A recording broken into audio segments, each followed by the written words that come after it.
Welcome back to the press conference. Thank you, Team Liquid, for being here with us today. We are going to start with the press conference. We are going to start with some questions on the call. So please raise your hand if you have a question. Golden, you are the first. First of all, sorry for the loss that you had today. I know that it was a very hard match, knowing that the team is not complete, knowing that the IGL of the team was not here present. So I have a question Recording in progress.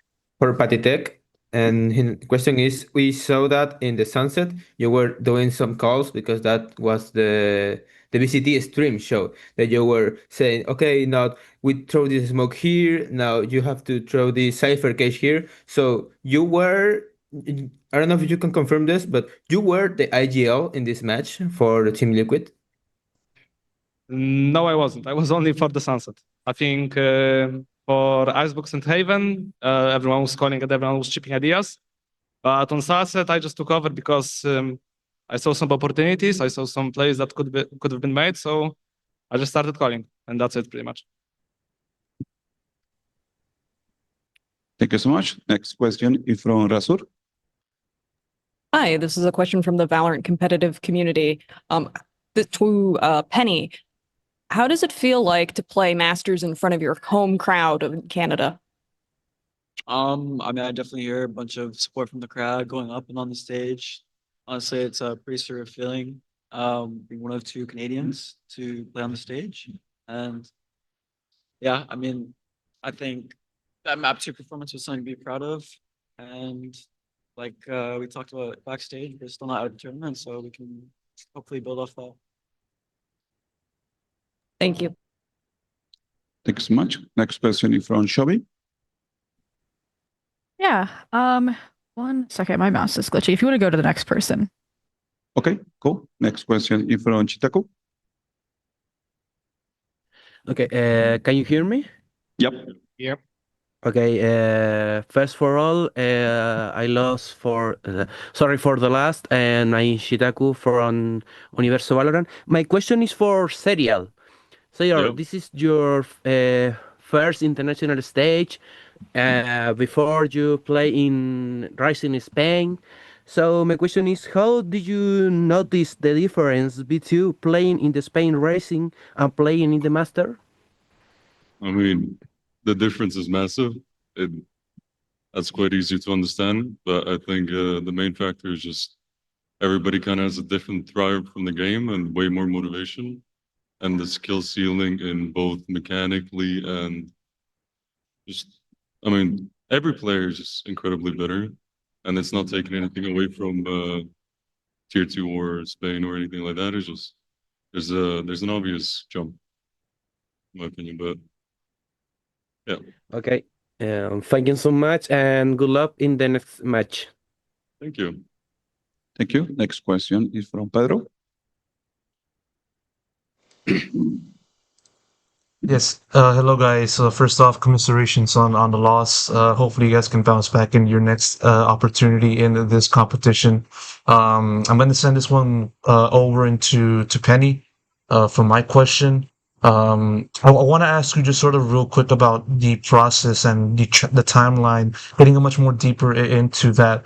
How has that kind of experience been like for you so far? Just having to go from like, just coming into this event as like one of the many spectators of this event, and then getting the call from TL to just join, and having to slot in, having to fit into a different system, and having to just go through all of that, and maybe also undergoing the pressure, and just also like looking into the past history with Team Liquid, because I remember like back in Reykjavik 2021, you faced against Team Liquid and you beat them as a member of Version 1. So just trying to jump all this together, how has the experience been like for you so far?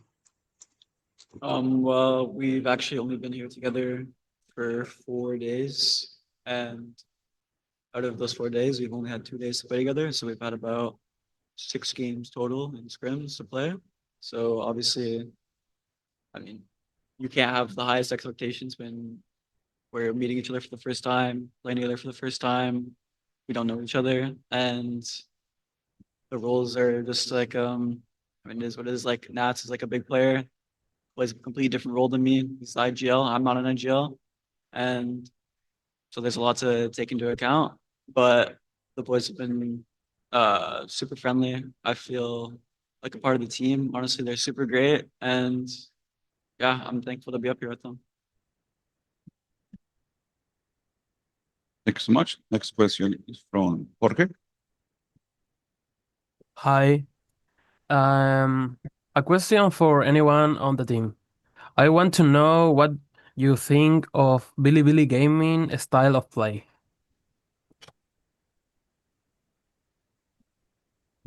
Buena interés. I'll answer. It was honestly it was super hard to play against.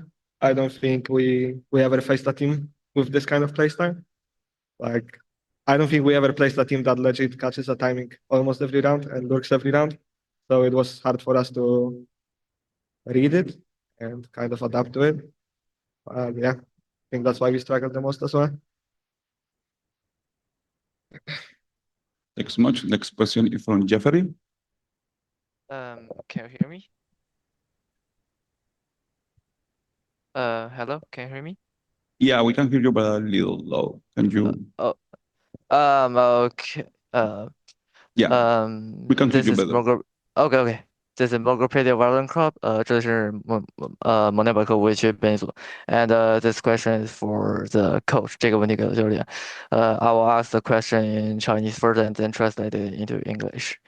我们注意到你们在森寒东港选择了一个非常不寻常的阵容，一共有3个烟卫和2个先锋，而且这其中里面没有任何的决斗英雄。我们特别好奇，就是您为什么会选择这样的人？So we noticed that you have decided to use a pretty unusual, with 3 smokers, 2 initiators, and there's no duelists, in Icebox. And we wonder why you have decided to use that agent pick. Thank you. End of the day, the comp for Icebox was a team decision. Something a bit off meta that we felt comfortable in. And yeah, the reason for that comp was basically just, it was a team decision. We discussed it. The fact that we're playing this system that's very, more loose. I think it was a comp that could have worked. And end of the day, just in the details, But I still think that the boys did a really good job with the composition. Okay. Thank you so much. Last 2 questions on the call. Rasur. Hi, this is another question from the Valorant competitive community, and I'll ask it to Penny again. How different is the air between international competition versus regional competition, even considering like challengers competition? This might sound a bit crazy to say, but from playing, I've played some pretty good teams, maybe not recently, like in matches, but I honestly think that playing in tier 2 with how it is honestly much harder than playing in a tier 1 system with tier 1 coaching staff. When you have an idea of how to play the game, you have getting the game plans, anti-strat, all this stuff, it makes the game a lot easier. And in challenges, everything is completely random. Teams are playing 12 different play styles. Everyone has full confidence and no care, honestly. Like you've probably seen some of the drama happening with tier 2. There's not a lot of people with like passion or care for the game. Everyone's just playing however they want. They don't care. So when you come on a stage and play in a real system against real teams with proper coaching staff, honestly, the game feels a lot easier to play. Thank you. Thank you. Last question is for Pedro. Yes, I'm going to send this one over to the coach. With all of that being said about, what we listened from this team today regarding like preparation and the lead up to Masters Toronto, I want to ask you, Lohan, as to like how difficult is it for you as the coach to try to, get the team ready and having to deal with like outside circumstances that prohibited you guys from just being the usual selves. For this particular case, what has been some of the most difficult thing that you had to adjust from like the end of domestic season up until now with the inclusion of Penny and having to fit in for Nats? Yeah.